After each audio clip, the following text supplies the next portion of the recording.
하나님 말씀 보시겠습니다. 하나님 말씀은 로마서 5장 20절과 21절 말씀입니다.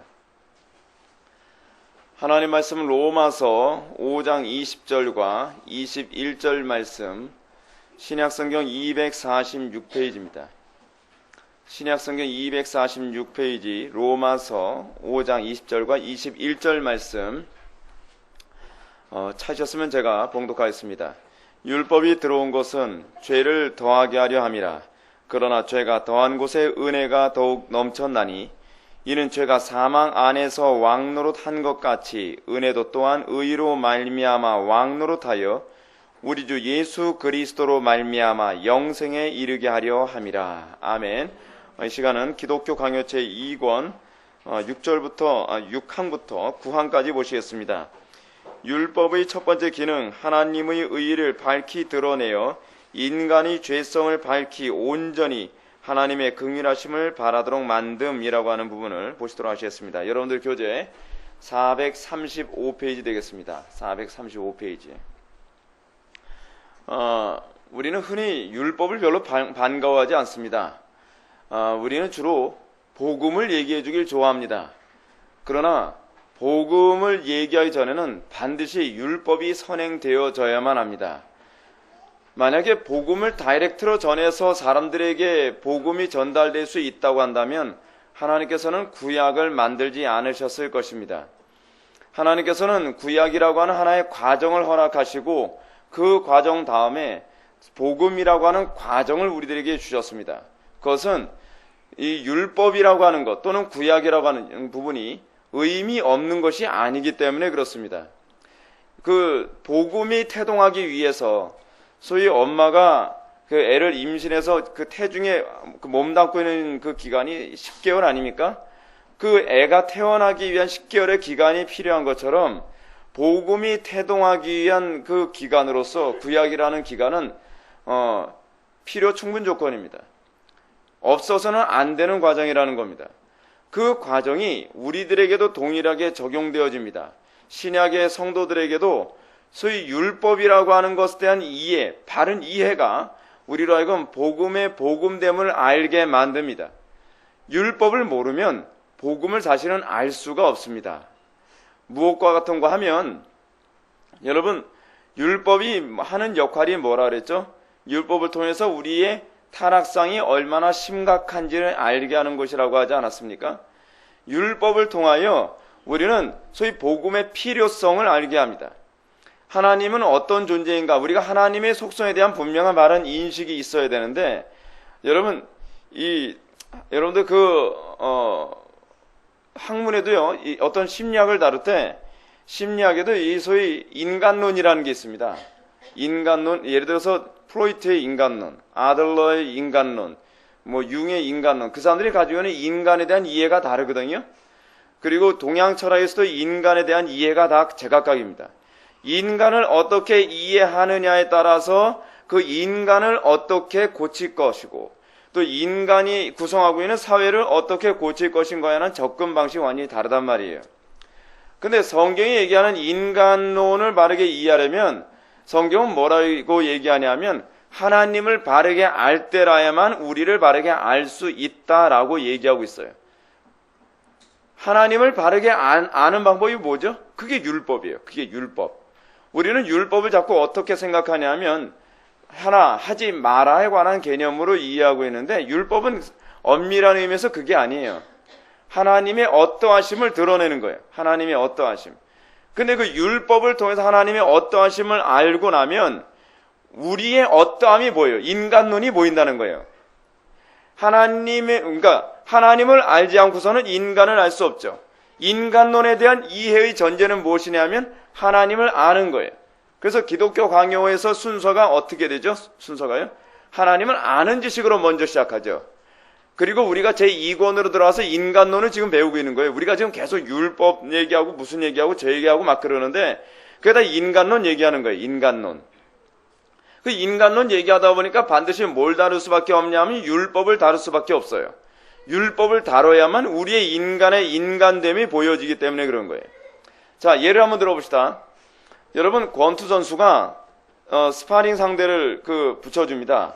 여러분 스파링 상대 붙여줄 때 자기보다 별 볼 일 없는 사람 붙여줍니까? 아니면 자기가 감당하기 힘든 사람 붙여줍니까? 뻔하겠죠? 자기가 감당하기 힘든 사람, 때로는 자기보다 한 체급 높은 사람을 붙여주기도 합니다. 자기보다 좀 억신 사람을 붙여주죠. 왜 붙여주죠? 네가 아직 이 정도밖에 안 돼 라는 걸 알게 하기 위해서요. 이 정도밖에 안 돼 하는 걸 알기 위해서요. 여자들이 여자 운동선수들이 운동을 하는데 그 여자 운동선수들의 그 어떤 이 기록을 좀 더 높이기 위해서 어떻게 하냐 하면 남자 운동선수들을 붙여줘요. 예를 들어서 수영을 하는데 여자들끼리 수영을 하게 되면은 뭐 웬만하면 이길 수 있으니까 여러분 올림픽 대회 같은 데 나가게 되면은 정말 억신 사람들 많이 나오지 않습니까? 근데 그 사람들을 이겨야 되니까 어떻게 해요? 남자 운동선수를 붙여주는 거예요. 남자들하고 같이 대결을 하고 같이 시합을 하게 만들어요. 그렇게 하면서 어떻게 해요? 아, 내가 아직 멀었구나 라고 하는 걸 알게 하는 것이죠. 최근에 우리 지체 중에 한 명이 어떤 성악가 발성 연습하는 레슨 받는 것을 동영상을 저한테 보내줬어요. 그래서 제가 그걸 한번 딱 봤는데 거기서 이 장면이 나옵니다. 어떤 학생이 레슨을 하기 위해서 노래를 부르는데 그 학생 노래 부르는 거 들어보면 기가 막혀요. 뭐 그럴 수밖에 없죠. 신학 전공자니까요. 그죠? 우리가 생각했을 땐 우리 애보다 훨씬 뛰어나니까 대단하다라고 생각을 하게 된단 말이에요. 근데 거기서 선생님이 그거 아니라고 지적을 하면서 이렇게 소리를 내 하면서 소리를 딱 내는데 이건 소리가 완전 색깔 자체가 다른 거예요. 그러니까 그 학생이 연습을 하면 할수록 좀 불쌍해요. 표정이. 자꾸 눈치를 봐요. 눈치 보면서 자꾸 이래요. 이래서 자기는 소리를 자신 있게 못 내는 거예요. 왜냐하면 선생님 앞에서 자기가 너무 이 부족한 부분이 자꾸 드러나니까 소리를 내면서도 눈은 자꾸 선생님한테 가 있어요. 여러분 그게 율법의 역할이에요. 여러분 우리는 율법의 역할이 자꾸 뭐라고 생각하죠? 우리를 괴롭게 하는 거라고 생각하죠? 괴롭게 하는 게 아니에요. 그게. 여러분들 복음을 들을 때 여러분들의 태도에서 어떤 태도가 나타나냐면 어떤 사람은 들으면서 아주 죽상을 쓰면서 설교를 듣는 사람이 있어요. 괴롭다는 거예요. 괴롭다는 거예요. 괴롭죠. 부분적으로 괴롭죠. 근데 여러분 설교 들으면서 여러분 어떻게 듣는 태도가 여러분들 영적으로 유익한 태도인지 아십니까? 기쁨으로 듣는 거예요. 기쁨으로. 저거구나. 내가 깨져야 될 부분이 저거구나. 내가 변화받아야 될 부분이 저거구나. 그것 때문에 감사하면서 정말 한편으로는 괴로운데 한편으로는 감사로 들려야 신앙의 진보가 있습니다. 설교를 들으면서 감사가 없이 항상 인상 찌푸리고 설교를 들으면서 항상 괴로운 모습으로 그 설교를 듣는 사람 측에 변화되는 걸 거의 본 적이 없어요. 시간만 끌어요. 시간만. 여러분 아까 운동선수 다시 한번 얘기 들어볼까요? 또는 아까 레슨하는 그 학생을 얘기 한번 들어볼까요? 선생님이 레슨을 하면서 소리를 내는데 그 소리 들으면서 나는 안 돼. 라고 하면서 괴로워서 그렇게만 들으면 그 학생은 진보가 있겠습니까? 없겠습니까? 절망하라고 무조건 절망하고서 내려앉아서 포기하라고 너 성악하는 거 포기해 라고 얘기하기 위해서 레슨하는 거 아니거든요. 그죠? 뭘 깨닫게 하기 위해서요? 너 이거 가지고 안 돼 라는 걸 알게 만들기 위해서 그런 거예요. 이거 가지고 안 돼. 옛날에 제가 그 영화 한 편 본 게 있었는데 그 영화에서 어떤 학생이 나름대로 고등학교 안에서 주먹기 하나 쓰는 학생이에요. 주먹기 하나 쓰는 학생인데 자기가 나름대로 주먹기 하나 쓴다고 생각을 하니까 그 킥복싱 학원에 들어가가지고 나 한번 대련할 수 있게 해달라 뭐 그렇게 얘기하는 거예요. 그러니까 관장이 봤을 때 좀 우습게 보이거든요. 근데 나름대로 자기는 주먹기 하나 쓸 줄 안다고 뭐 뻐기니까 그럼 한번 올라가봐 해놓고 나서 아무나 붙여준다고 붙여준 게 사실은 아무나 붙여준 게 아니라 누굴 붙여줬냐면 그 지역 그러니까 인천이면 인천 지역 1등을 붙여준 거예요. 1등을요. 붙었는데 그냥 기절해 버렸어요. 몇 대 맞고. 왜 그렇게 붙여줬냐? 보니까 그 킥복싱 선수로 쓸만한데 뭐가 안 됐다는 거예요? 마음의 자세가 안 됐다는 거예요. 이 상태 가지고선 큰 그릇이 안 된다는 거예요. 큰 그릇 만들기 위해서 뭐 해야 돼요? 그릇부터 비워야죠. 그릇부터 비워야 돼요. 비우는 작업이 없으면 절대로 큰 그릇이 되지 않아요. 복음의 접근 방식이 그거예요. 복음의 접근 방식이. 이게 일반 계시를 통해서 우리들에게 주어지는 특별 계시에 대한 이해 방식이에요. 하나님께서는 우리가 먼저 어떻게 되길 바라느냐? 완전히 바닥까지 치기를 바라요. 그래서 제가 여러분한테 말씀드리죠. 믿음은 어떤 사람만 가질 수 있다? 겸손한 사람만, 바닥을 쳐본 사람만 믿음을 가질 수 있어요. 내 힘으로는 결코 살 수 없구나. 내 힘으로는 인생을 살 수 없는 거구나. 내 지혜로는 안 되는 거구나. 내가 오로지 전능자만을 붙잡고 전능자만을 의지해야만 하는구나. 이것 깨닫게 될 때 비로소 하나님 붙잡고 의지하는 법을 알게 되어져요. 믿음이 뭔지 알게 된다는 거예요. 그래서 예수를 믿고 나면 나타나는 특징이 있어요. 사람이 좀 진지해집니다. 가벼워지지가 않아요. 굉장히 진지해져요. 그럴 수밖에 없는 것이 예수를 믿고 나면 우리의 사고하는 이 토양의 밑바닥부터 완전히 뒤집어진 상태이기 때문에 진지해질 수밖에 없습니다. 하나님께서 우리에게, 여러분 제가 지난 주일 낮 예배 때 이 교리를 제가 여러분한테 말씀드린 적이 있었습니다. 무엇이냐면 불가항력적 은총이라고 하는 교리를 제가 여러분한테 말씀드린 적이 있습니다. 불가항력적 은총, irresistible grace. 이걸 좀 더 이렇게 이해하기 쉽게 번역을 하면 저항할 수 없는 은혜죠. 저항할 수 없는 은혜. 저항할 수 없는 은혜라고 하는 이 교리를 우리가 잘못 이해하는 사람들은 어떻게 이해를 한다 그랬죠? 막 살아도 하나님께서는 구원할 사람 막 구원하신다. 막가파식으로 그렇게 이해하고 있지 않습니까? 그 개념이 아니라 그랬어요. irresistible grace, 이 저항할 수 없는 은혜라고 하는 이 교리는 하나님께서 우리는 본래 태어날 때서부터 어떻게 해요? 은혜를 구하는 성품이에요? 안 구하는 사람이에요? 본래서부터 은혜를 구하는 거를 별로 좋아하질 않아요. 하나님께 은혜 구하지 않고 살려고 바둥바둥해요. 이게 인간이에요. 우리는 태어날 때서부터요, 하나님의 은혜를 찾질 않아요. 어찌하든지 자기 방법으로 내 인생을 살아보려고 해요. 어느 정도까지냐? 끝까지 몰릴 때까지. 벼랑 끝에 몰릴 때까지도 우리는요, 하나님 살려주십시오, 하나님 도와주십시오, 그 소리 하기 싫어요. 실제로 제가 목회하면서 느끼는 게 뭔지 아십니까?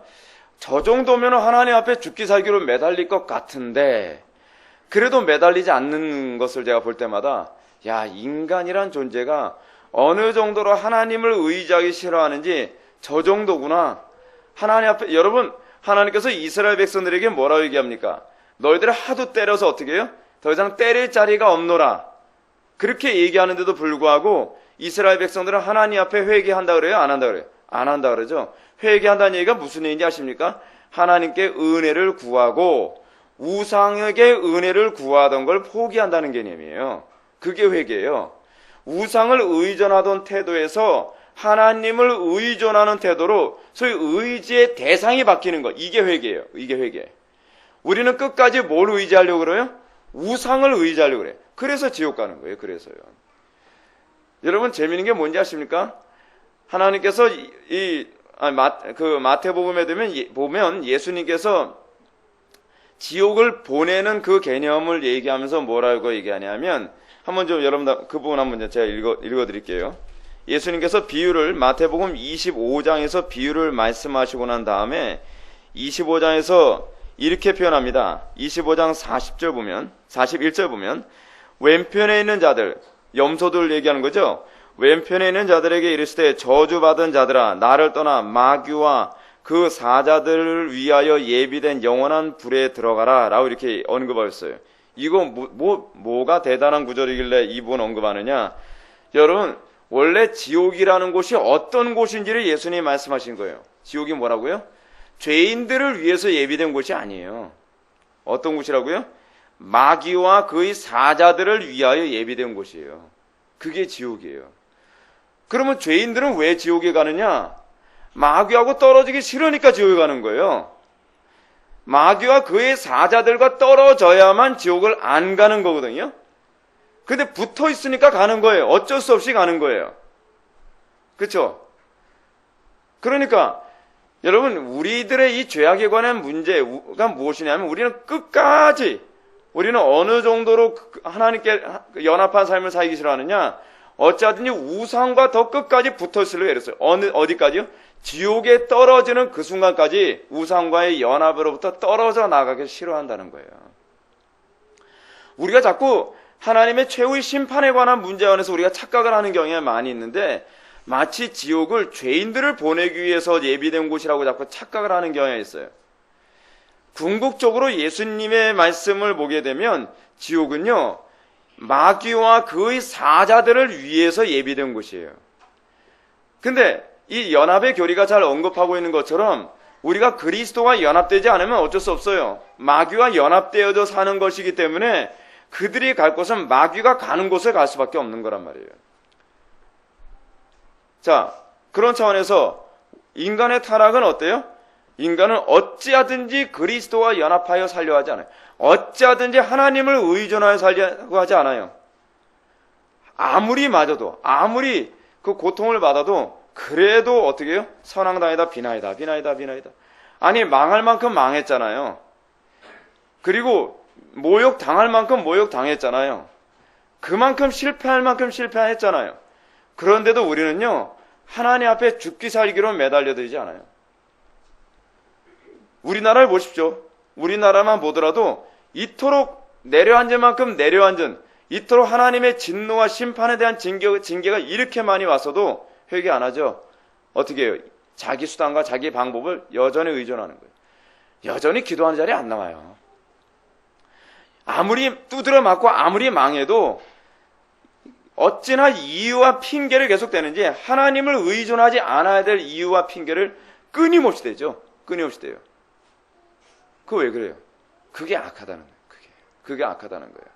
어느 정도로 악하냐? 이 정도로 악해요. 근데 하나님의 이 불가항력적 은총으로 말미암아 어떻게 해요? 우리가 구원을 받는 거예요. 우리는 그 정도로 하나님을 의존하기 싫어하거든요. 근데 하나님께서는 우리에게 왜 매를 드느냐? 왜 우리들에게 하나님께서 결핍과 고난과 어려움을 주시느냐? 그 이유가 뭐냐면 필요를 느끼게 만드는 거예요. 필요를. 하나님께서 우리들에게 은혜를 주시는 방식이 있어요. 뭐죠? 먼저 필요를 느끼게 하시는 거예요. 필요를 느끼게 하시고 그 다음에 하나님께서는 우리가 구하게 하시고 찾게 하시고 두드리게 하시는 방식을 사용하여 그 다음에 하나님께서 주시죠. 이게 하나님께서 정한 방식이에요. 이것이요.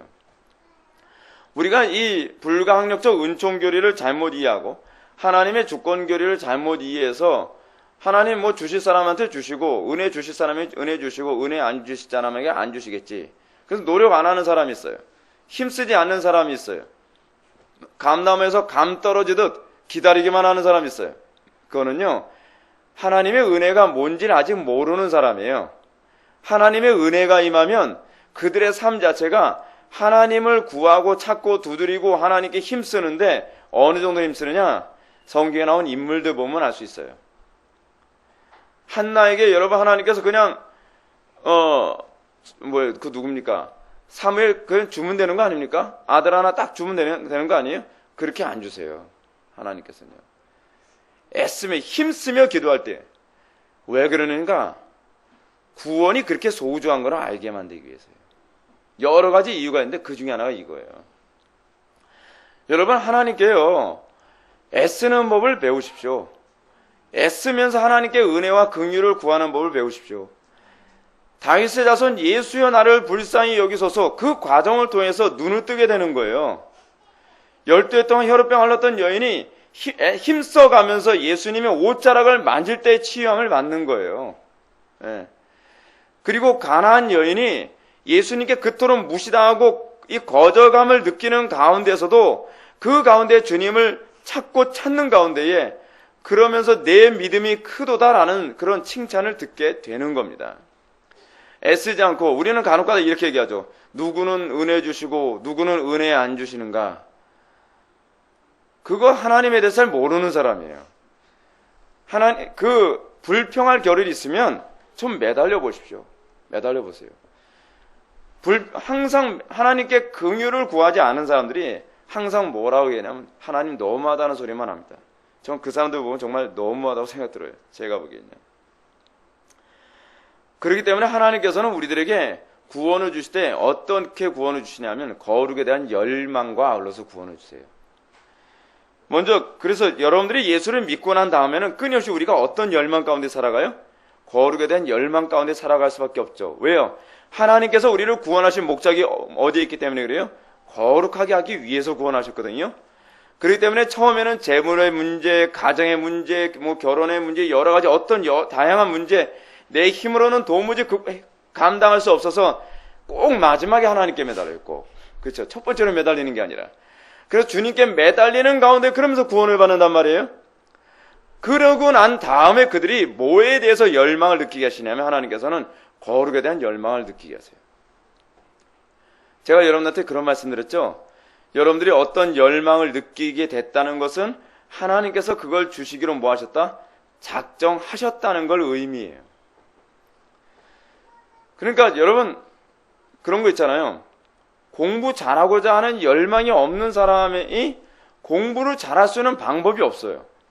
그렇죠? 운동을 잘하고자 하는 열망이 없는 사람이 운동을 잘할 수 있는 방법이 없어요. 그 사람에게 뭐부터 시작을 해야 돼요?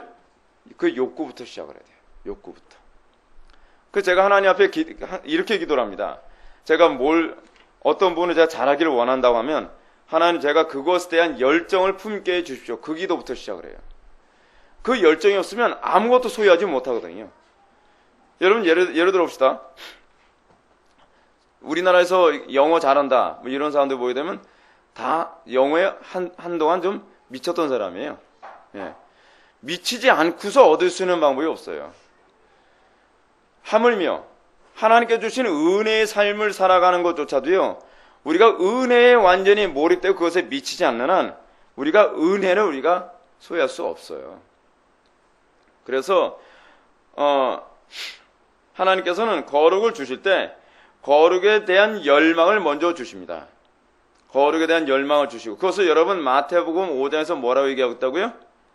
심령이 가난한 자, 의에 줄이고 목마른 자. 근데 여러분 가난한데 그냥 어느 정도로 가난해요? 극빈자처럼 가난한 거예요. 극빈자처럼 가난한 사람들이 여러분 가만히 있는 사람 맞습니까? 가난해도 지독하게 가난해 보십시오. 똥구멍이 찢어지게 가난해 보란 말이에요. 그러면 가만히 누가 빵 주기를 바라진 않아요. 그죠? 어떻게 해요? 어찌하든지 먹을 것 구해보기 위해서 애를 쓰죠. 그게 진짜 가난한 거예요. 그게 진짜 예수님이 말씀하신 심령이 가난한 거예요. 여러분 진짜 진리에 대해서 목말라 보셨습니까?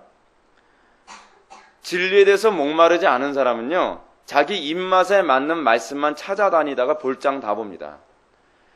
자기 입맛에 맞는 말씀 좀 찾다가 어느 정도 자기 입맛에 안 맞으면 딴 데로도 옮겨 다녀요. 여기로 옮겨 다녀요.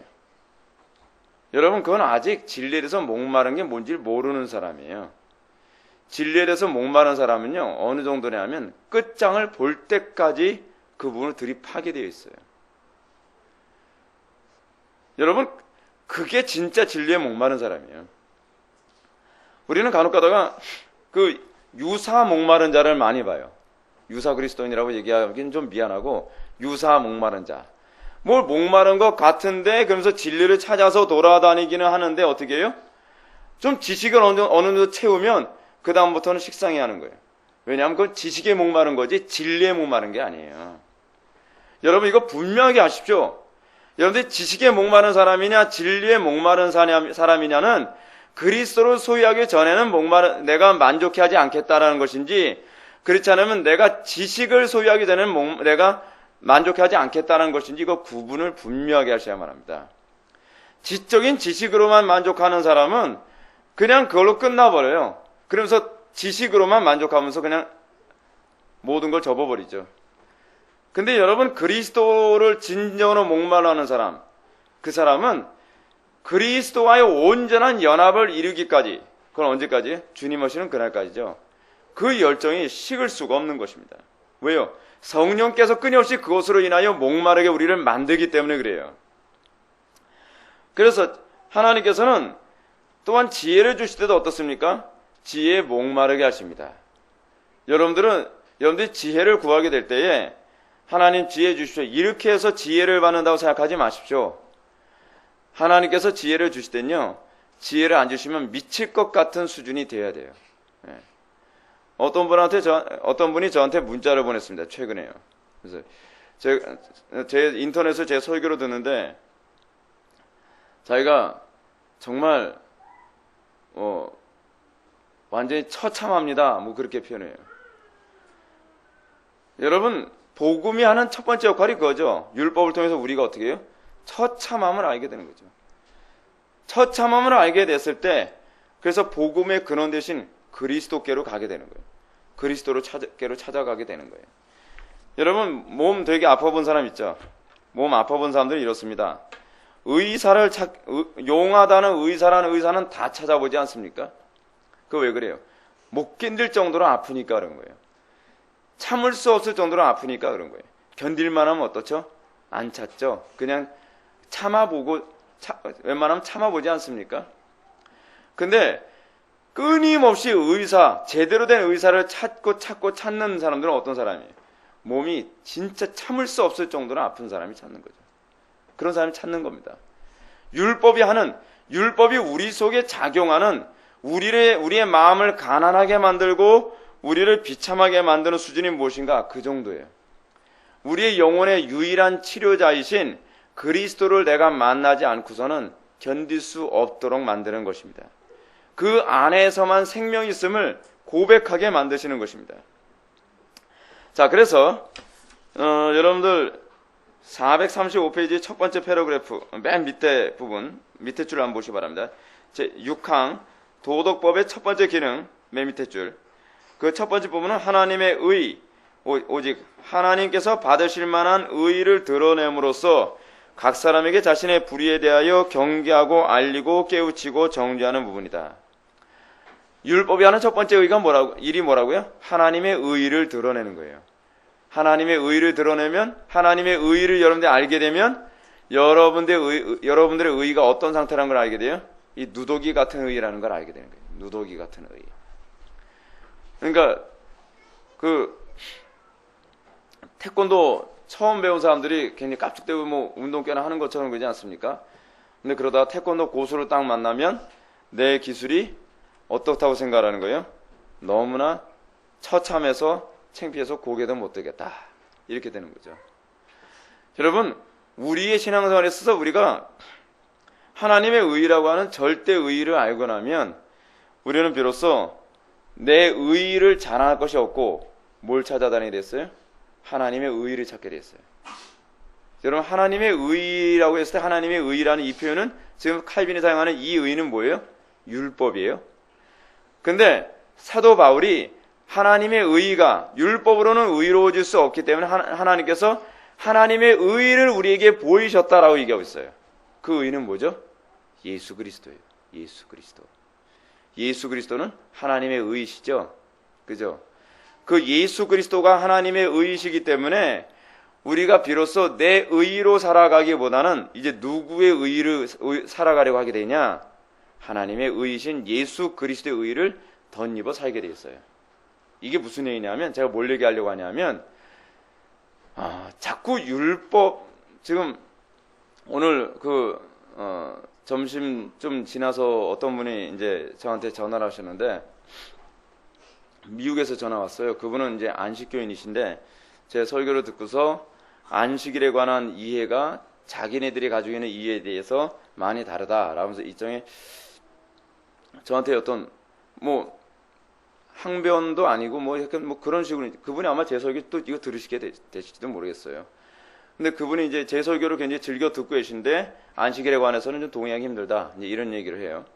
근데 여러분, 복음이 궁극적으로 의미하는 바는 뭐냐면, 율법의 의의로서는 감당할 수 없는 우리에게 하나님의 또 다른 의의를 우리들에게 드러내셔서 그 또 다른 의의를 의지함으로 말미암아 우리가 하나님의 의의를 만족하게 하신 거거든요. 근데 그 율법의 의의 중에 하나는 뭐예요? 그게 안식일이거든요. 안식일. 여러분, 안식일을 우리가 하나님께 옳다 인정함을 받을 만큼 안식일을 올바로 지킬 수는 없거든요. 우리가 안식일을 올바로 지킬 수 있다라고, 우리가 자꾸 어떤 율법을 지켜야만 구원을 받는다든지 어떤 특정한 율법을 절대시하여 이 율법을 지키는 것을 근거로 하여 교파가 형성되거나, 예를 들어서 세례가 아니라 침례다, 이런 개념은 굉장히 문제가 많은 거예요. 어차피 하나님은 율법을 통해서 구원받는 것이 아니라 예수 그리스도를 통해서 구원받도록 하신 거예요. 여러분, 안식일은 누구의 예표죠? 예수 그리스도의 예표예요. 그래서 골로새서 2장 16절에서 우리들에게 뭘 얘기하고 있죠? 안식일로 너희들을 비판하지 못하게 하라라고 있잖아요. 절기와 안식일과 절삭을 통해서 너희들을 편놓지 못하게 하라. 그 이유가 어디 있죠? 우리가 안식일로 구원받을 수 없기 때문에 그런 거예요. 율법을 우리가 의존하면 갈라디아서에서 뭐라고 얘기했죠? 너희들은 아직 저주 아래에 있는 자로다. 왜 특정한 율법을 우리가 자꾸 추구하면 안 되느냐? 이미 예수 그리스도께서 완성해 놓으신 하나님의 의이시거든요. 근데 안식일이라고 하는 이 특정한 날은 예수 그리스도로 향하게 만들기 위하여 하나님께 주신 또 다른 하나님의 의인데 그것은 뭐냐면 율법적 의이거든요. 무슨 말인지 여러분 이해가시죠? 이 율법적 의의를 의지한다는 것은 하나님의 또 다른 의이신, 믿음으로만 우리가 갈 수 있는 하나님의 의이신 예수 그리스도와의 연합을 바라보지 못하게 만든다는 차원에서 우리가 안식교에 관한 문제에 관해 문제를 제기하게 되는 것입니다. 자, 여러분들 그 다음 패러그래프 한번 보시기 바랍니다. 뿐만 아니라 그 사람은 또 다른 진리병, 곧 교만이라는 진리병도 고침을 받아야 한다. 여러분, 교만이라고 하는 질병, 여러분 교만이라는 질병을 고치는 유일한 방법이 무엇이냐면 율법을 통해서 여러분들의 비참함을 알게 되는 거예요. 율법을 통해서 여러분들의 비참함을 알기 전에는 이 교만이라고 하는 질병은 깨지질 않습니다. 우리는 우리 자신이 굉장히 잘났다고 생각을 하거든요. 자기 자신이 아직까지도 좀 괜찮은 존재다라고 생각하는 사람은 아직 복음을 받아들이기에는 좀 미흡합니다. 성경이 우리들에게 요구하는 그 복음을 받아들이는 수준이라고 하는 것은 내가 다른 거 필요 없습니다. 내가 그리스도만 주시면 이제 살겠습니다. 라고 할 만큼 낮아지는 거거든요. 여러분, 교만이라고 하는 말을 쉽게 얘기해서 이렇게 합시다. 하나님 없이도 살 수 있다는 그릇된 인식이에요. 여러분, 최초에 가장 교만했던 그 영적 존재가 하나 있었죠? 누굽니까? 마귀 아닙니까? 마귀? 여러분, 마귀가 왜 교만하다고 얘기하는지 아십니까? 마귀는 하나님께 대항했기 때문에 그렇습니다. 하나님께 대항했다는 얘기는 무슨 얘기냐면 마귀도 피조물인데도 불구하고 나는 하나님 없이 살겠다라고 얘기하는 거예요.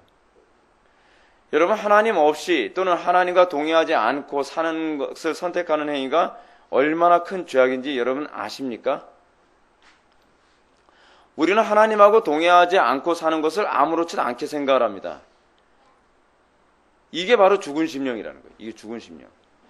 제가 성전과 하나님의 임재라고 하는 그 수련의 특강을 수련의 강좌를 통해서 제가 결론적으로 얘기했던 게 뭡니까? 창세기서부터 요한계시록에서 일관성 있게 우리들에게 얘기하는 궁극적 핵심이 뭐라 그랬어요? 하나님이 피조물과 함께 하심이에요. 신약성경 이 두꺼운 걸요, 사실 궁극적으로 목표로 하는 바가 그거예요. 하나님께서 피조물과 함께하는 세상 만드는 거예요. 신이 피조물과 동떨어져서 생활하는 것이 아니라, 이 신론이 아니라 그 신이 인간의 세계에 들어와서 그 신이 인간과 함께하며 산다는 겁니다. 그게 바로 성경이 얘기하는 바예요. 태초의 타락이 뭐예요? 하나님 없이 살겠다는 것이 타락의 출발이거든요. 그리고 난 다음에 소위 제가 인문학에 관해서 말씀드렸죠. 인문학이 뭐라고요? 철학이 뭐라고요? 하나님 없이 인간의 삶을 꾸려가는 방법이에요. 그게 인문학이고 그게 철학이란 말이에요. 여러분, 고상하고 도덕적이기 때문에 그것은 대단하다 그렇게 생각하시면 곤란합니다. 곤란해요. 죄가 뭐냐? 죄라고 하는 부분을 여러분들 분명히 생각해야 되는데, 하나님을 내 마음에 두기 싫어하는 것이 죄예요. 하나님과 동행하는 것을 불편하게 생각하는 것이 죄예요. 하나님과 동행하며 살지 않으니까 그래서 도덕적 타락이 나오는 거예요. 하나님과 동행하여 사는 것이 싫으니까 우리가 기도하는 자리에 나오기 싫은 거예요. 하나님을 의존하며 살기 싫으니까 그것을 교만이라고 얘기하는 거란 말이에요. 우리는 다른 사람한테 잘난 체 안 하면 그거 겸손이라고 생각하죠. 그건 겸손을 가장한 교만일 뿐이에요. 하나님께서 보시기엔 똑같은 교만이란 말이에요. 겸손이란 뭐예요? 1차적으로 하나님 앞에서 나의 비참함을 깨닫고, 그래서 내가 하나님 없이 살 수 없음을 알게 되는 게 겸손이에요. 그래서 제가 겸손하지 않고서는 결코 구원받을 수 없다고 얘기했죠. 이게 하나의 맥락 가운데 있어요. 겸손하지 않으면 구원받을 수 없다는 말은 무슨 얘기냐면, 내가 하나님 없이는 살 수 없다는 것을 뼈저리게 자각하는 거예요. 그걸 자각하지 않고서 어떻게 구원을 받냔 말이에요. 우리는 끊임없이 우리는 설교를 들으면서도 내 마음대로 살고 싶어 하지 않습니까? 그게 사실은 교만이거든요. 교만. 우리 인생 실패해본 만큼 실패해봤잖아요. 우리가 그토록 실패해봤는데도 어떻게 해요? 하나님, 당신은 좀 저쪽 좀 가보세요. 난 당신이 굉장히 거슬려요. 나는 내 마음대로 살아도 난 될 것 같은데 왜 자꾸 내 인생에 간섭을 하시죠? 이게 교만이거든요. 이게 교만. 여러분들이 언어로 표현하지 않을 뿐이지, 여러분들은 끊임없이 내가 내 삶을 계획하고 설계하여 내 마음대로 살아가는 것을 우리는 복이라고 정의하기 좋아한단 말이에요. 우리는 어떤 사람이 복받은 사람이라고 생각하죠? 자기 뜻대로 자기 계획대로 인생이 잘 살아지는 사람. 태어나서부터 은수저를 입에 물고 태어나서 돈 걱정 안 해도 되고, 부모님 잘 만나서 부모님 때문에 스트레스 안 받고, 또 타고난 머리가 좋아서 시험만 보면 왜 시험이 어렵다 그러지 이해를 못하겠어 할 정도로 시험을 쉽게 보고, 그리고 좋은 대학에 척척 들어가서 자기가 원하는 대로 해외 유학까지 갔다 오고, 그리고 자기가 원하는 배우자 만나서 마냥 행복하고, 자식도 몸 튼튼 머리 좋고 외모 아주 좋고, 그런 자식 태어나서 걱정할 거 하나도 없이, 그런 사람들이 그랬어요. 야, 넌 복 받았나 봐. 그럼 기독교인들은 어떻죠? 기독교인들? 여러분, 기독교인들에게서 정말 복 받았다는 사람들 어떻습니까? 태어나서부터 가진 것도 없어서 괴롭고, 또 부모님도 별 볼 일 없는 부모님 만나가지고 왜 이렇게 힘든지, 그리고 공부하고 싶어도 돈이 없어서 공부도 제대로 못하고, 하는 일마다 정말 나는 산 넘어 산이고 들 넘어 들이고 바다 건너 바다고 날이 가서 힘들고 어렵고. 근데 여러분, 그걸 또 복이라고 해요. 그걸요. 여러분, 성경이 규정하는 복과 세상이 규정하는 복에서 여러분들 혼란스러워하면 곤란합니다. 여러분들 마음대로 형통할 때 우리는 뭘 걱정해야 돼요? 섰다 하는 자는 넘어질까 두려워해야 돼요. 하나님과 동행하는 게 복이에요. 성경이 규정하는 복이란 하나님과 동행하는 게 복이란 말이에요. 세상은 뭘 복이라고 얘기하냐?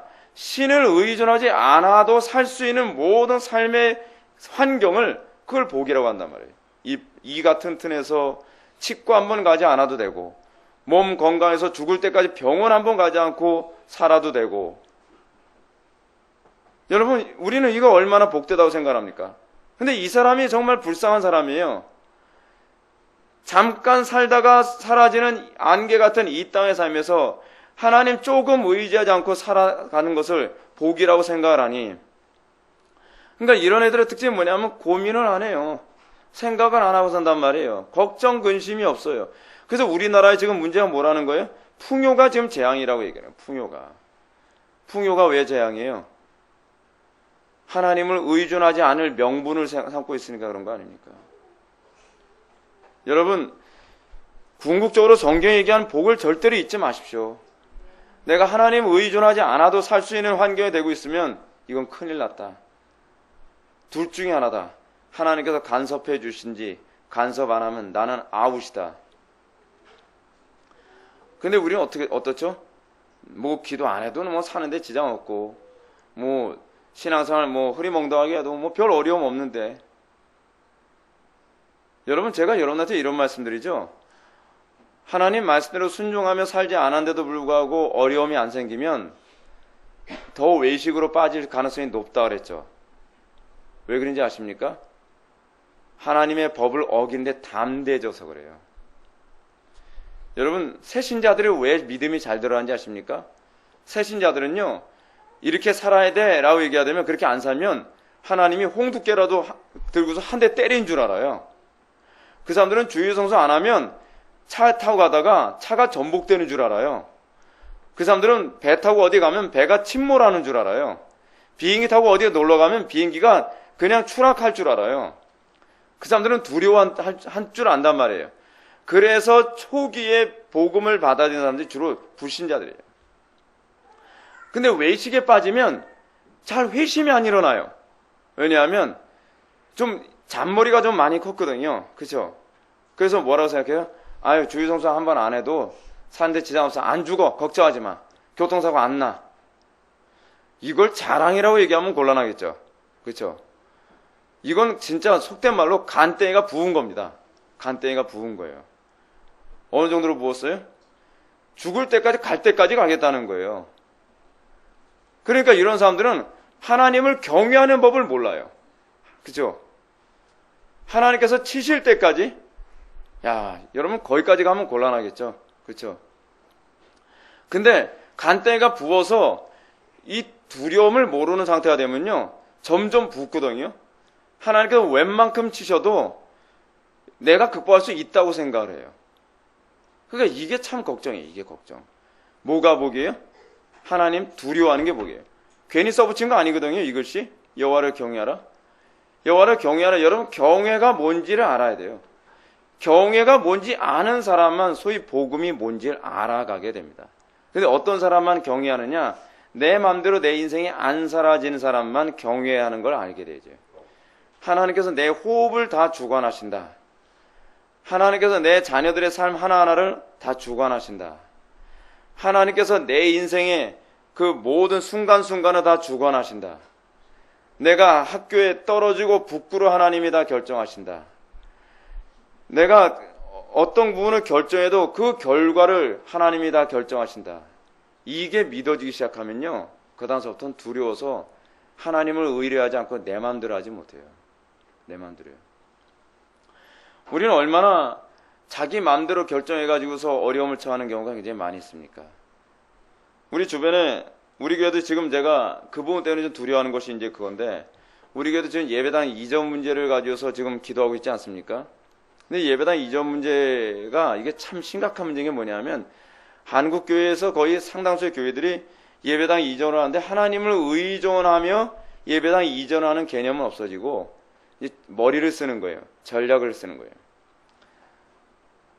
우리 교회 재정이 얼마냐부터 시작을 해서 우리가 현재 갖고 있는 땅의 값어치가 얼마냐 계산해가지고, 그럼 은행 융자를 받아가지고 돌려치기 해가지고서 카드 여러 개 끊어가지고서 그거로 돌려치기 하게 되면 이게 계산이 나오겠냐? 그렇게 예배당 이전을 한단 말이에요. 근데 여러분 항상 변수가 있다는 거 여러분 알고 계십니까? 제가 아는 어떤 목사님 계신데 그분은, 그 목사님 제가 굉장히 사랑하는 목사님이고 좋아하는 목사님이에요. 그래서 제가 굉장히 가슴이 아팠는데, 그 목사님이 예배당, 그 교인들이 많이 늘어나서 예배당을 이전하게 생겼어요. 근데 이분이 예배당, 원래 그 지방에서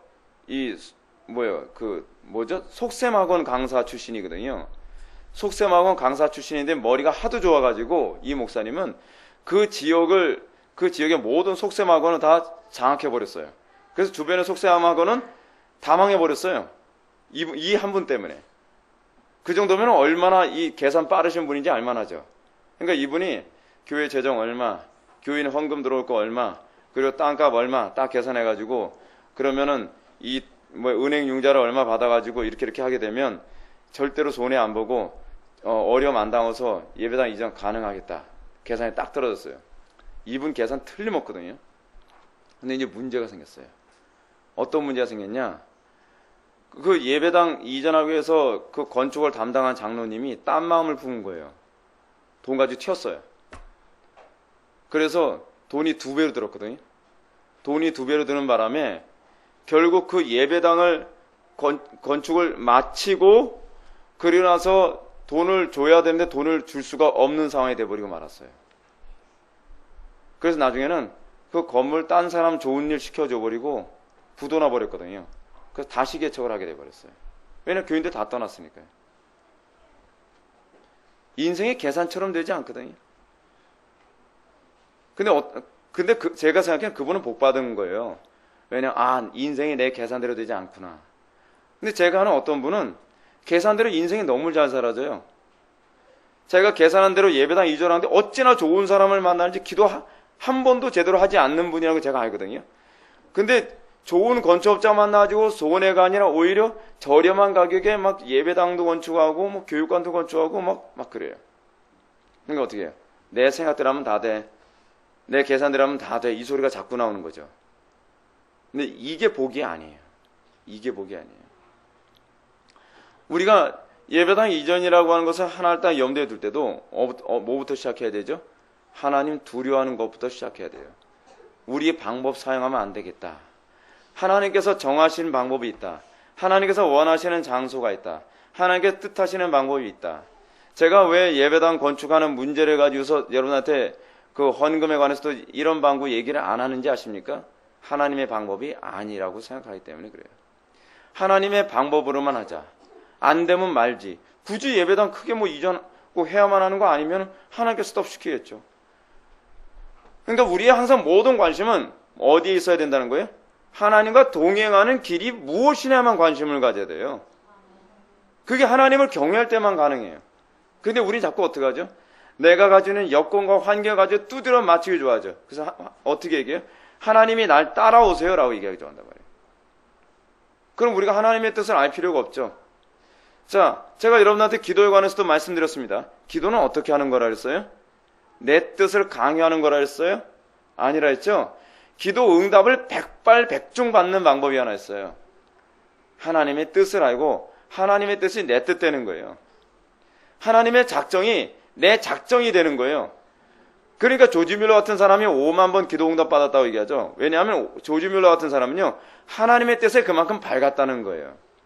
근데 우리는 왜 기도해도 기도에 응답이 없죠? 죽기 살기로 죽여 기도해도 왜 우리는 응답이 없죠?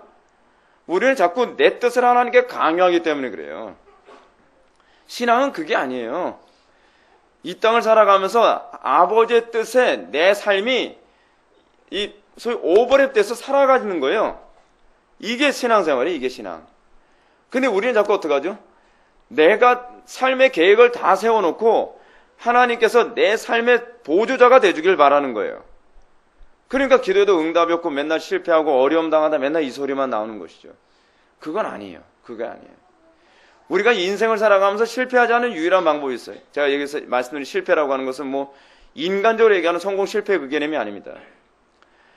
아버지의 뜻을 찾아서 아버지의 뜻과 항상 오버랩돼서 가는 거. 그렇게 되었을 때에 하나님께서 그 모든 것을 보장해 주시죠. 예. 그게 신앙이에요. 그게 신앙. 우리 기독교가, 이 한국 기독교가요, 이 부분을 빨리 넘어서서 성숙하지 않으면 한국 기독교는 이방 종교의 수준을 벗어나지 못합니다. 한국 기독교가 지금 계속 욕먹는 이유가 어딘지 아십니까? 아직 이 선을 벗어나지 못하는 거예요.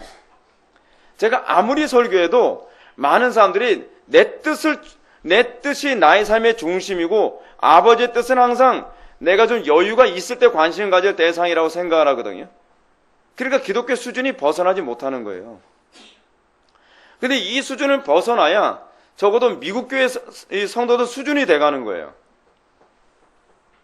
여러분, 미국 교회 목사님들이 한국 교회 와서 뭐라 그럽니까? 기독교회는 많은데 크리스찬은 없다 그러잖아요. 그리스도인은 없다는 거예요. 길거리 나가보면 도대체 왜 그리스도인이 없나는 거예요. 예배당에 들어오면 바글바글한데.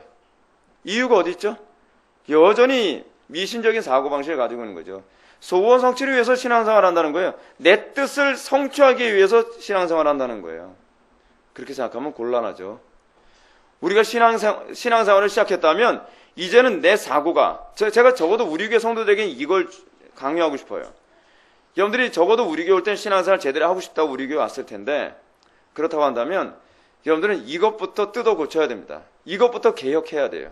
내 뜻이 아니라 아버지의 뜻에 나의 삶을 맞춰가는 것이다. 이 부분을 여러분들이 개혁 못한다고 한다면 여러분은 세월만 보내지 신앙생활 제대로 못합니다. 네. 항상 그 자리에서 버벅대고 말 거예요. 7항 보시겠습니다. 율법이 정죄의 기능이 있으나 그 고유한 가치는 사라지지 않은. 여러분, 율법은 마치 거울과 같다고 얘기합니다. 칼빈은요.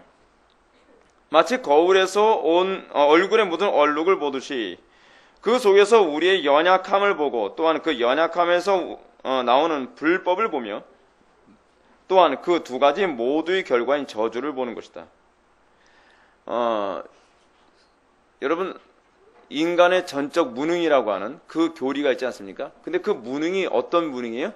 선을 행할 수 있는 능력이 없는 무능이거든요. 그렇죠? 선을 행할 수 없는 무능이기 때문에 인간이 전적 타락이라는 그 교리가 나오는 거예요. 그래서 그 교리, 전적 무능과 전적 타락 교리가 하나의 교리예요. 하나의 교리. 근데 어떨 때 우리가 무능하다는 걸 알게 되느냐? 하나님을 볼 때 알게 되죠. 예. 소위 율법을 보게 될 때 알게 되어지는 거예요.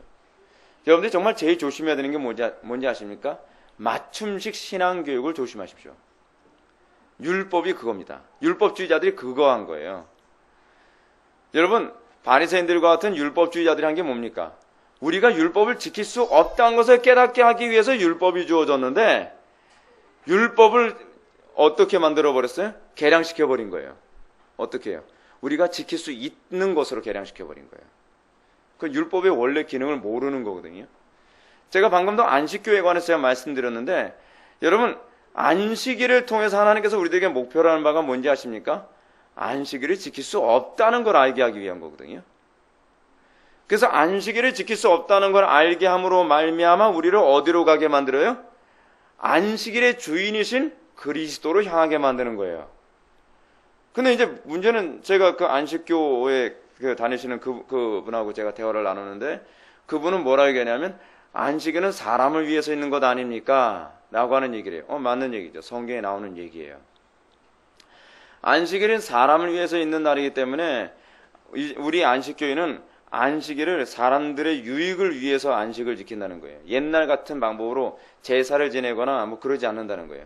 그분 표현으로는 율법이 완전히 없어진 건 아니라고 얘기해요. 그래서 그 근거가 뭡니까? 라고 얘기했더니 그분 얘기로는 이렇게 얘기합니다. 저는 그런 이론은 제가 처음 들었어요. 그래서 이 안식교에 관한 부분도 좀 더 제가 연구 좀 해야 되겠다라고 하는 생각을 했는데 예수님이 십자가에 못 박혀 돌아가실 때 휘장이 반으로 딱 쪼개지지 않았습니까? 찢어졌어요. 근데 완전히 찢어지지 않았대요.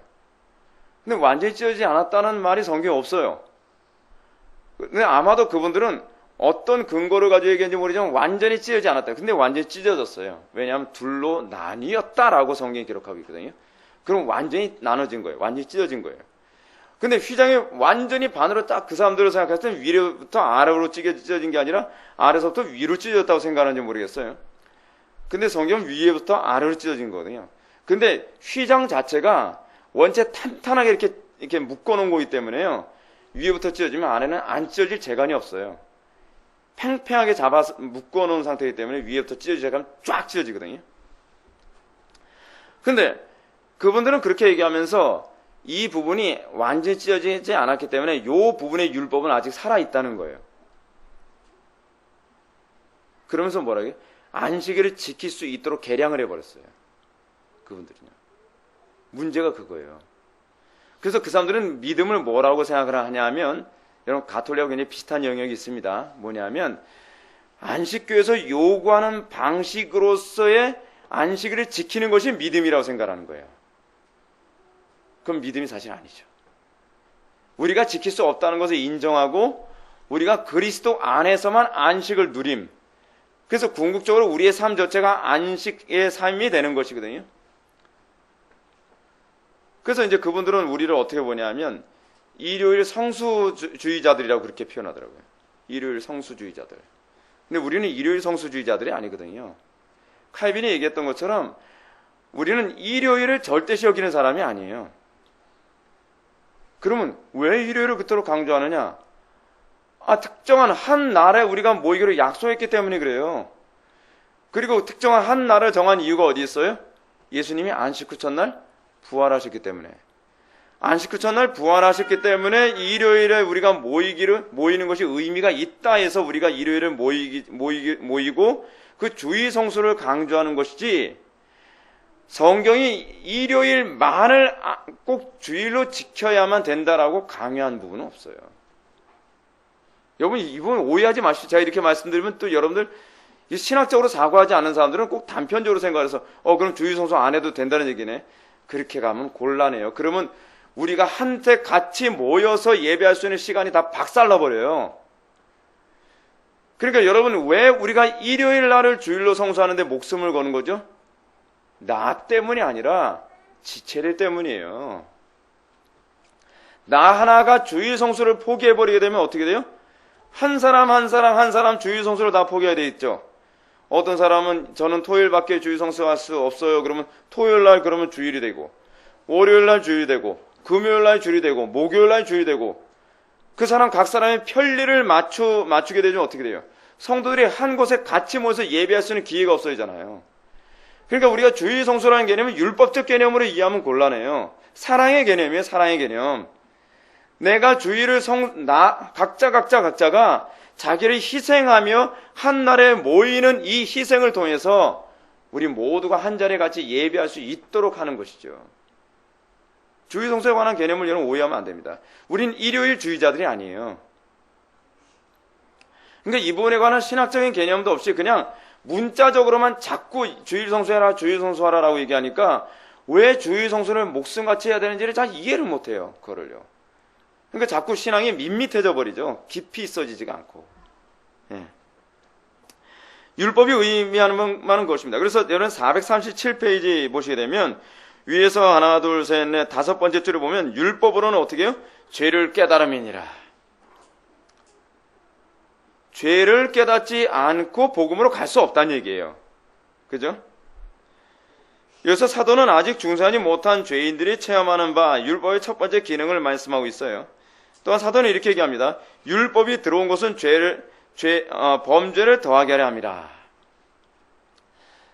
여러분, 강단에서 자꾸 죄를 지적하는 것에 관해서 부정적으로 생각하는 사람들이 많은데 그 사람들은 로마서를 좀 제대로 공부해야만 합니다. 죄를 지적해서 내가 죄인됨, 내가 얼마나 비참한 존재이며 내 의로는 결코 하나님의 심판을 감당할 수 없는 그런 존재라는 것을 알기 전에는 결코 복음으로 갈 수 없거든요. 그래서 이걸 언급하는 거거든요. 어디로 가게 만들기 위해서요? 예수 그리스도께로 인도하는 몽학선생. 갈라디아서에서 나온 얘기 아닙니까? 갈라디아서와 로마서를 잘 연결해서 이해해야 돼요. 방금도 제가 안식일에 관해서 언급한 이유가 어디 있죠? 안식일을 절대시 여기는 자들은 어떤 사람들이라고요? 그런 분들은 사실은 율법의 전체를 다 지켜야만 구원을 받는다고 하는 아직 율법의 저주 아래 있는 사람이거든요. 아직까지도 이 몽학 선생인 율법을 향하고 있다면 그리스도를 향해서는 등 돌리고 있다는 얘기거든요. 그렇죠? 그렇다고 해서 우리가 그리스도로 향하고 있다고 해서 율법을 무시하는 게 아니죠. 그리스도로 향한다는 것은 그리스도 안에서 율법의 완성을 체험하는 거거든요. 예수 그리스도는 율법을 폐한 자가 아니에요. 율법의 완성자지. 그리스도 안에서 우리는 안식일을 지키는 사람이지 우리는 안식일을 폐하는 사람이 아니에요. 자꾸 이 주일을 안식일 준수적 개념으로 이해하는 건 좀 문제가 있습니다. 주일은 우리가 안식일과 동일한 개념이 아니에요. 우리에게 있어서의 안식일은 언제예요? 우리의 삶 전체예요. 왜요? 그리스도와 연합한 그 모든 삶은 안식일이기 때문에. 그 개념으로 이해해야지 일요일 준수 안 하는 교회는 이단이고 토요일 준수하는 교회는 잘못됐다. 이 개념이 아닌 거예요. 이거는 제 얘기가 아니라 칼빈이 한 소리예요. 칼빈이 특정한 어떤 한 날을 절대시하는 것 자체부터가 비성경적이다라고 얘기하고 있거든요. 그 얘기는 무슨 얘기냐면 일요일을 지켜야만 정통교회라는 얘기가 아니라 모든 교회가 전통적으로 일요일을 안식 후 첫날 예수님께서 부활하신 날을 기념하기 위해서 일요일을 주일로 성수하는 것만큼 의미 있는 날이 어디 있어요. 거기에 의미를 부여했단 말이에요. 우리의 신앙의 선배들이 교회가 전통적으로. 그럼 그 전통이 나쁜 거예요? 아니면 좋은 거예요? 좋은 거잖아요. 의미가 있잖아요. 토요일보다 의미가 있고 금요일보다 의미가 있고 다른 날보다 의미가 있잖아요. 그래서 초대교회 때서부터 우리의 신앙 선배들이 교회의 전통으로 이걸 우리에게 주어진 거란 말이에요. 근데 이 위대한 전통을 왜 우리가 자꾸 뺏기려고 합니까? 만약에 토요일을 우리가 준수하게 되면 안 되는 이유가 있어요. 그건 안 되는 이유예요. 왜냐하면 안식일을 준수해야만 되는 줄 알아요. 자꾸 착각을 한단 말이에요. 여러분, 우리가 할례를 하면 안 되는 겁니까? 할례를 하면 지옥 갑니까? 아니에요. 바울이 할례를 못하게 한 이유가 있어요.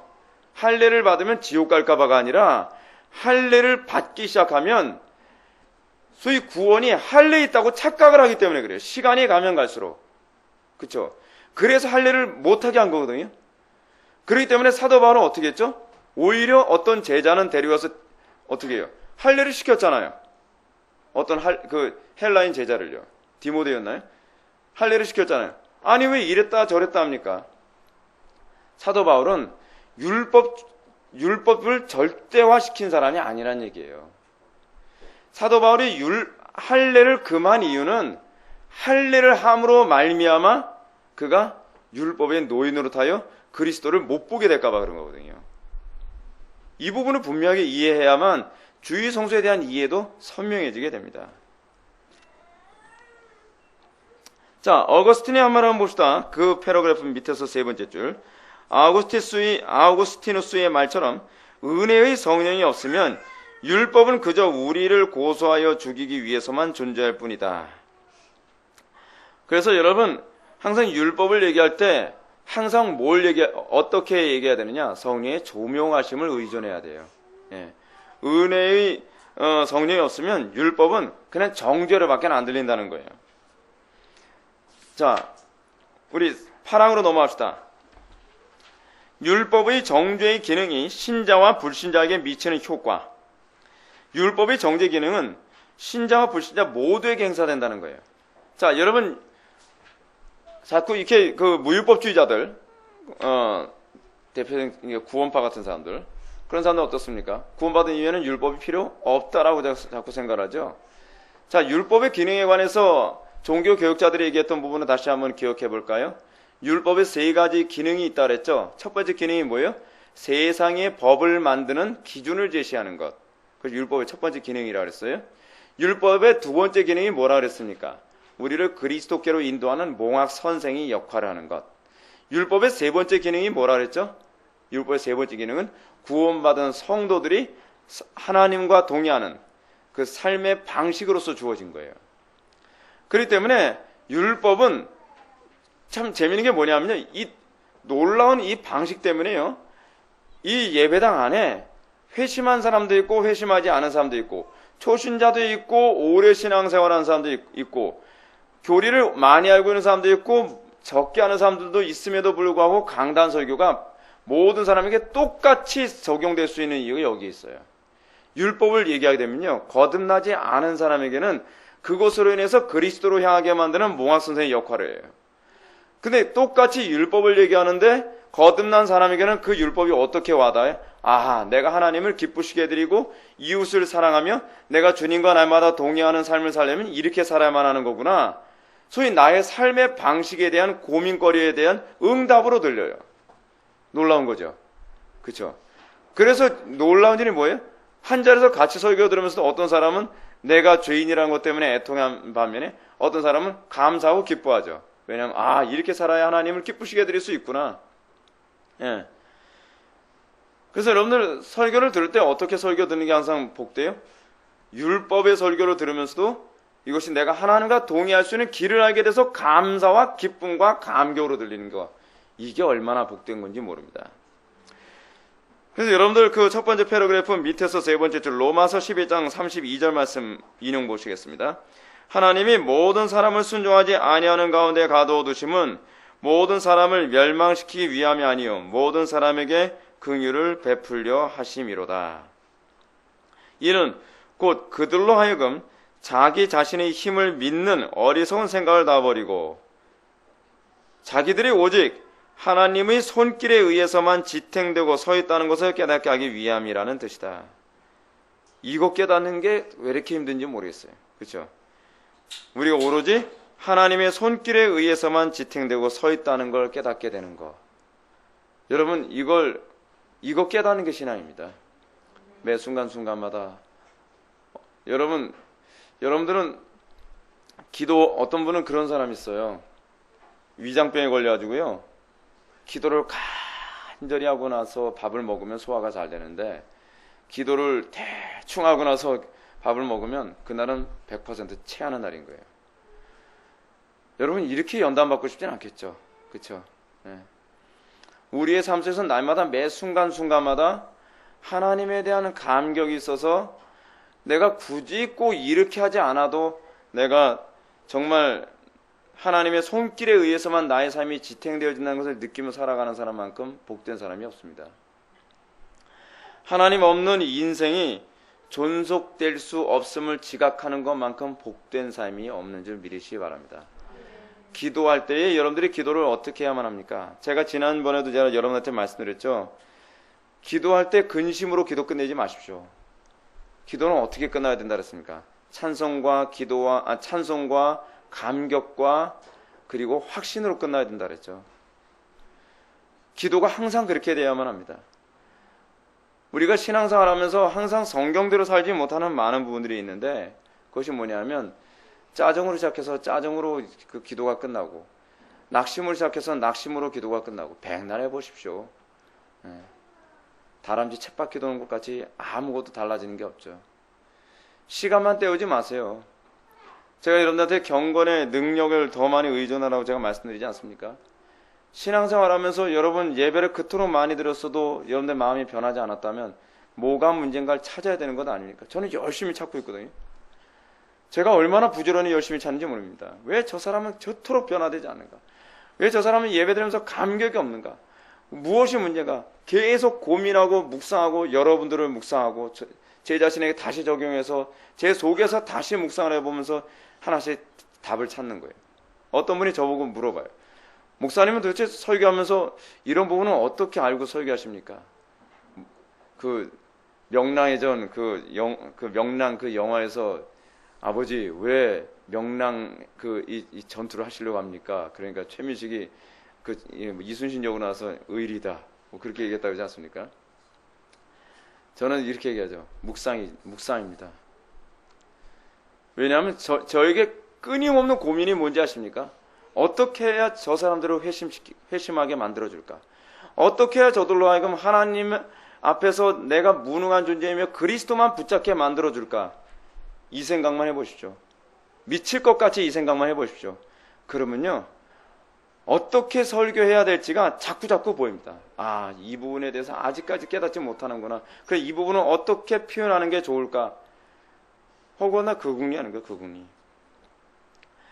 우리 인생에 있어서 내가 하나님 없이는 살 수 없다는 거, 이거 자각하는 거. 그래서 매 순간마다 진지해지는 거. 매 순간마다 그리스도께서 나와 함께 하신지를 날마다 뒤돌아보게 만드는 거. 사실 그게 목회자가 해야 될 몫이거든요. 성도들은 끊임없이 그걸 고민하게 만드는 거예요. 9항 보시겠습니다. 율법의 정죄의 기능에 대한 아우구스티누스의 진술. 율법은 고발함으로써 우리에게 은총을 구하게 만듭니다. 여러분 계속 율법 얘기하니까 좀 힘들죠. 근데 율법을 얘기해야 그리고 충분히 힘들어져야 이제 복음이 이제 귀에 달콤하게 들리기 시작하는 겁니다. 그죠? 배부른 사람에겐 진수성찬도 별로 맛없게 보이지 않습니까? 우리에게서 복음이라고 하는 이 굿뉴스, 복음이 뭡니까? 유앙겔리온이라고 얘기하지 않습니까? 유앙겔리온이 뭐예요? 헬라 제국하고 페르시아하고 전쟁을 하게 되는데 이 페르시아가 굳이 헬라 제국 건드리지 않아도 되는데 괜히 건드려서 전쟁을 하게 됐습니다. 근데 그 당시에 페르시아가 거의 이 패권을 다 장악하고 있었던 상황이거든요. 팔레스타인 전 지역을요. 그러던 상황에서 페르시아가 헬라 제국과 전쟁을 하면서 큰 전쟁이 일어났는데 그 헬라인들은 얼마나 두려움에 떨었겠습니까? 근데 전쟁을 치르고 나서 이 페르시아를 이기고 난 다음에 한 군인이 너무 기뻐가지고 42.19km를 뛰어서 와가지고 우리가 승리했습니다 라고 얘기했을 때 그 감격이 얼마나 대단하겠습니까? 그럼 뭐예요? 죽을 줄 알았는데 살 길이 열렸다는 거예요. 그게 바로 유앙겔리온이에요. 그 복음을 전하는 사람, 그 기쁜 소식을 전하는 사람이 뭐예요? 유앙겔리오스죠. 사실은 설교자가 그런 유앙겔리오스 같아야 되거든요. 설교자가 복음을 전하는데 자기도 별로 흥분이 안 되는 거예요. 별로 살 거라고 별로 기대도 안 되는 거예요. 그러면 설교자가 설교할 때 어떻죠? 그냥 뭐 졸든 말든 뭐 어쨌든 뭐 시간만 때우는 거죠. 저는 설교할 때 시간만 때운다는 사고방식만큼 정말 끔찍한 건 없다고 생각합니다. 설교자는요, 정말 유앙겔리오스 같아야 돼요. 헬라어에서 오스는 그 사람, 남성 명사거든요. 이 유앙겔리오스, 그 기쁜 소식을 전하는 자처럼 막 흥분돼서 전해야 되거든요. 이 길만이 살 길입니다. 여러분들 지금 죽게 생겼는데 살 길이 열렸습니다. 살 길이 열렸어요. 율법 때문에 고민스럽죠. 안 고민스럽습니까? 더 고민하게 만들어줄까요? 여러분들이 얼마나 심각한 상태인지 알게 해드릴까요? 여러분들이 얼마나 절망스러운 상황인지 알게 해드릴까요? 그 절망스러운 상황의 심각성을 얘기해주고 난 다음에 마치 헬라 제국이, 여러분 복음이 복음되게, 유앙겔리오스의 그 메시지가 유앙겔리온으로 들리게 되어졌을 때 전제가 뭐가 있어요? 거대한 페르시아 제국의 그 공격이 전제 아닙니까? 그 당시 페르시아 제국은 왔다 하면 죽일 때도 잔인하게 죽였거든요. 근데 그 끔찍한 페르시아 제국이 몰려온다는 소식을 들었을 때 얼마나 공포에 떨었겠어요. 얼마나 두려움에 떨었겠냐 말이에요. 페르시아 제국이 전쟁에서 이겨서 그 한 성을 다 점령해버리면 그 안에 있는 사람들은 다 죽여버리거든요. 죽이는 정도가 아니에요. 옛날엔 끔찍했어요. 특히 남자들 같은 경우에는 죽이든지 그렇지 않으면 엄지손가락, 엄지발가락을 다 잘라버렸거든요. 여러분 생각해 보십시오. 그렇지 않으면 키를 재서 죽였어요. 전쟁할 수 없는 정도로 작은 키가 아니면 다 죽여버리는 거예요. 그럼 얼마나 끔찍하겠냔 말이에요. 근데 그런 끔찍한 사실을 전제로 하고 난 다음에 이제 이런 비참한 일이 우리에게 오지 않게 됐습니다 라고 했을 때 사람들이 얼마나 환호했겠냔 말이에요. 비참함 때문에 이게 복음으로 들리는 거예요. 비참함 때문에. 여러분들도 여러분의 비참함을 인정하지 않으면 자꾸 안 듣고 싶은 거예요. 귀 막고 싶은 거예요. 왜 자꾸 기분 나쁘게 저 소리 하냐? 그 소리가 들리는 거예요. 왜 자꾸 우리 죄만 지적하고 왜 이렇게 하냐? 그 소리가 자꾸 나오는 거예요. 근데 내 비참함을 알게 되어지면 저것이 진정으로 유앙겔리온이다. 저것이야말로 정말 복음이다. 내가 살 길이 있구나. 내가 이 죄악으로부터 자유로울 수 있는 길이 있구나. 그 소리가 나오는 거예요. 그러면서 그리스도만을 붙잡게 되는 겁니다. 그래서 설교를 들을 때 율법을 얘기하는데도 불구하고 기뻐할 수 있는 거예요. 감사할 수 있는 거예요. 그것이 우리 속에서 솟구쳐 올라와야 되는 것이죠. 그래서 율법의 정죄 기능에 관해서 아우구스티누스가 이렇게 얘기합니다. 여러분들 그 책 두 번째 줄 보십시오. 뭐지 이 패러그래프가 뭘 얘기하는 거냐면 신자들에게 율법이 설교되어야 되는 이유를 이제 얘기해 주는데 힐라리우스에게 보낸 편지에서 어거스틴이 이렇게 얘기합니다. 우리가 율법의 요구 조건들을 이행하려고 애쓰다 우리 연약함으로 인하여 지칠 때에 율법은 우리더러 은혜의 도우심을 구하는 법을 알라고 명령하지요. 은혜의 도우심을 구하는 법을 아는 방법. 여러분, 은혜의 도우심을 아는 법을 압니까? 대부분 잘 모르죠? 그건 어떤 사람만 알아요? 배고파 본 사람이 구걸하는 법을 아는 것처럼. 그렇죠? 우리가 정말 영적으로 정말 그리스도에게만 소망이 있다는 걸 알게 된 사람은 어떻게 해요? 다윗은 예수여 나를 불쌍히 여기소서 하며 힘쓰며 그리스도를 붙잡는 법을 알게 되는 거예요. 제가 한국교회인들 보면 제가 안타까운 게 뭔지 아십니까? 은혜의 도우심을 구하는 법을 몰라요. 어떻게 은혜의 도우심을 구하는지 아무리 얘기해줘도 몰라요. 힘쓰십시오 라고 해도 어떻게 힘쓰는지 얼마나 힘쓰는지도 몰라요. 조금 주여 뭐 기도하다가 이 정도만 이렇게 들어올 수 있겠지. 제가 말씀드렸죠? 기도는 어떻게 하는 거라고요? 확신이 올 때까지 하는 것이고 찬송이 나올 때까지 하는 거예요. 감사가 나올 때까지 하는 거예요.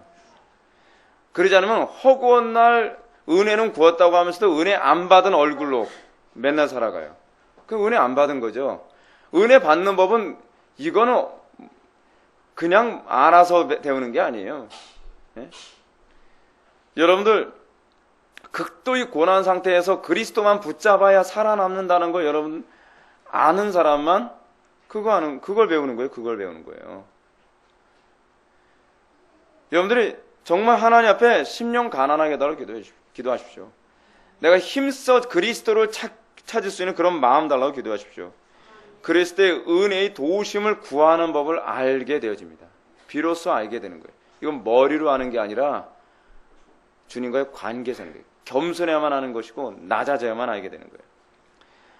아셀리우스에게 보낸 편지에서도 이렇게 얘기합니다. 율법이 유익한 것은 사람으로 하여금 자신의 연약함을 깨닫게 하고 그를 움직여 그리스도 안에는 은혜의 치유를 구하도록 만든다는 데 있다. 우리는 우리가 연약하다는 걸 인정하기 싫어하죠. 근데 우리가 연약하다는 걸 알 때에 비로소 골리앗도 때려 눕힐 수 있는 능력이 나오는 거예요. 그래서 사도 바울이 뭐라고 얘기하죠? 약할 때 강함이라 라고 얘기하는 거예요. 그 강함이 어느 정도로 강함이에요? 세상에 감당할 수 없을 정도로 강한 거예요. 근데 그 약함이 어떻게 주어져요? 율법을 통해서 나의 약함을 알게 되는 거예요. 조명을 통해서요. 이노켄티우스, 이 사람이 이노센트를 얘기하는 겁니다.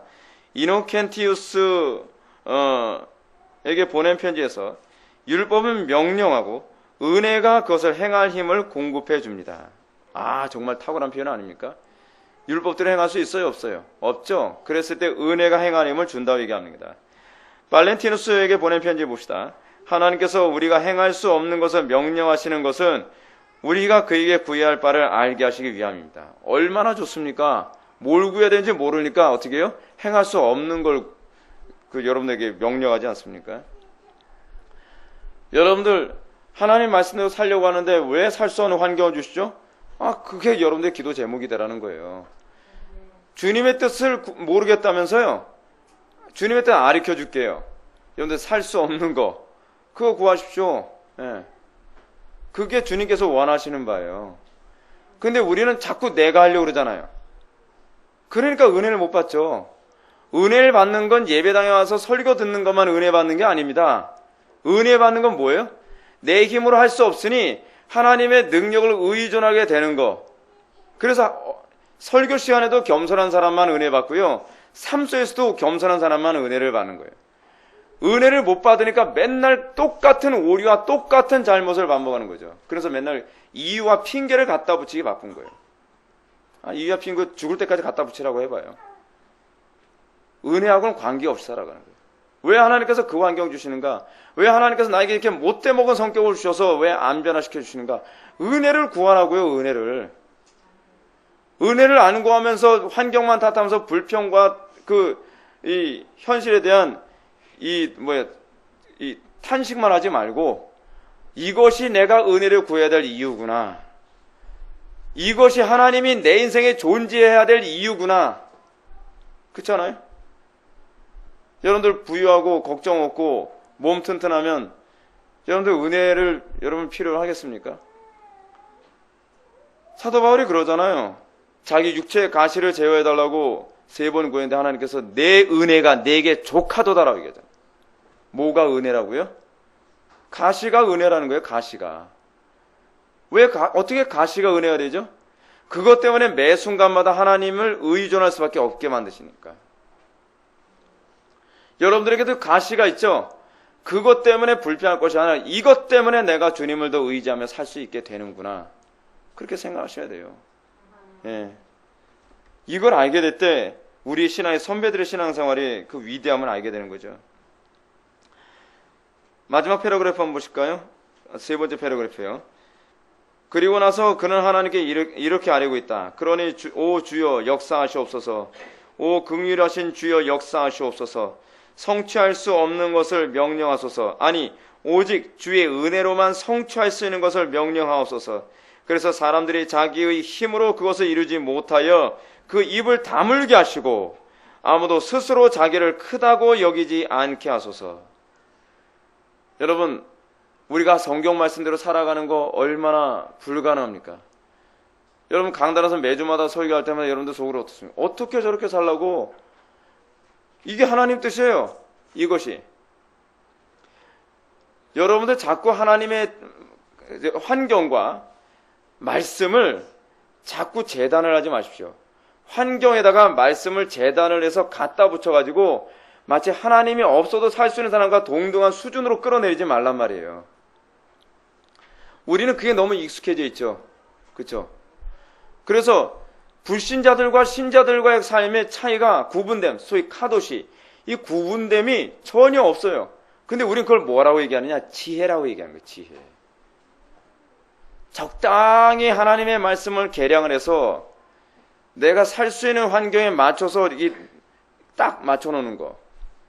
그게 아니에요. 하나님께서 뜻하시는 바는 우리가 하나님 말씀을 살 수 있는 환경, 하나님 말씀의 기준이 있고 그 환경 가운데서 하나님 말씀이라고 하는 그 수준대로 삶으로 말미암아 하나님의 어떠하심을 세상에 드러내기를 원하는 거예요. 저는 개인적으로 오늘처럼 목회하기 힘든 시대에 성경대로 목회하는 것만큼 하나님의 영광 드러내기 쉬운 때는 없다고 생각해요. 여러분 생각해 보시죠. 우리 교회 같은 교회가요, 청교도 시대 때는요, 대단한 교회가 아니에요. 청교도 시대 때 우리 교회를 보게 되면은 그것도 신앙생활이라고 하냐 그 소리가 나올 거예요. 근데 이 정도 수준인데도 한국 교회 여러 목사님들이 우리 교회 와보면은 놀래요. 근데 여러분 거기서 기쁨을 느끼십니까? 저는 거기서 대단히 희열을 느껴요. 제가 여러분한테 하나님의 영광을 드러내는 각자의 세포가 되라고 말씀드리는 이유가 무엇이냐면 한국교회가 자기들의 머리와 지혜와 수단만을 가지고서 어떻게 하든지 적응하려고 하는 이 악한 풍토에 적응하려고 하는 수준에서 우리는 적응이 아니라 하나님 말씀대로 살 수 있는 이 수준을 끌어올려가지고 하나님의 영광을 드러내는 것이 우리의 목표라는 사고를 가지고 살라는 거예요. 그게 여러분들 각자의 삶과 제가 목표라는 삶이 되어야 된단 말이에요.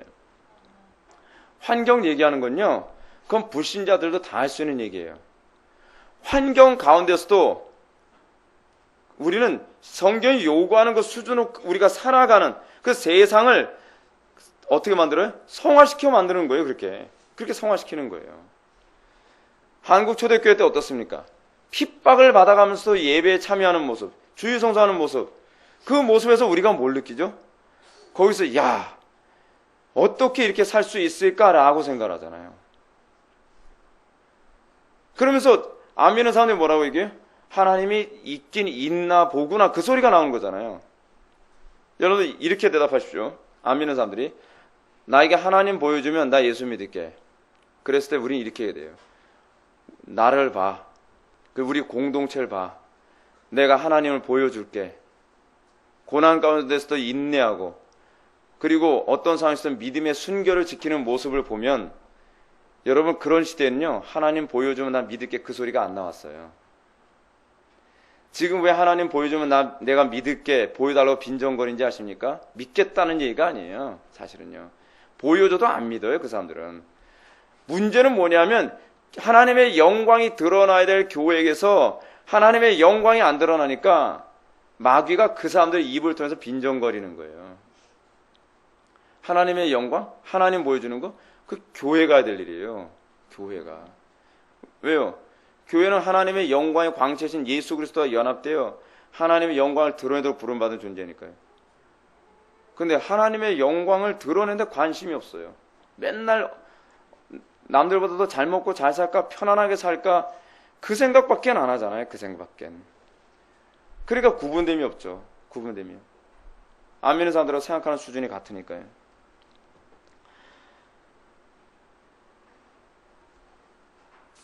우리가 이제 440페이지 그 마지막 패러그래프 한번 보시겠습니다.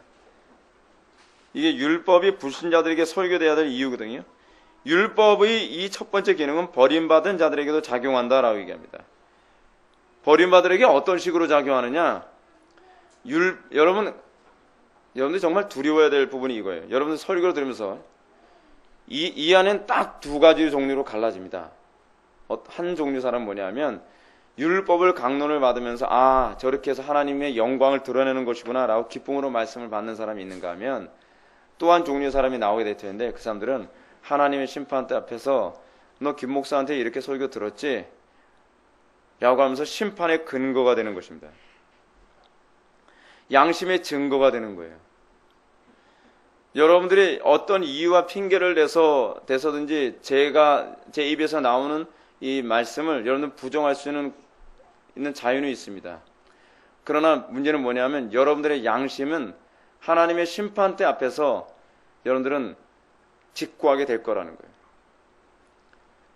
강단 설교가 가지고 있는 또 하나의 기능이 바로 그거예요. 여러분들이 하나님의 심판대 앞에 섰을 때 핑계할 근거를 만들지 못하게 하는 거예요. 핑계할 근거를요. 대신에 강단의 설교자가 회중들로 하여금 핑계할 근거를 만들어 놓으면 그 죄값을 설교자가 받을 거라고 했기 때문에 설교자는 목숨 걸고 또한 설교를 해야 될 위치에 있어요. 이유가 한 구절만 보고 마치겠습니다. 에스겔서 33장 보시겠습니다.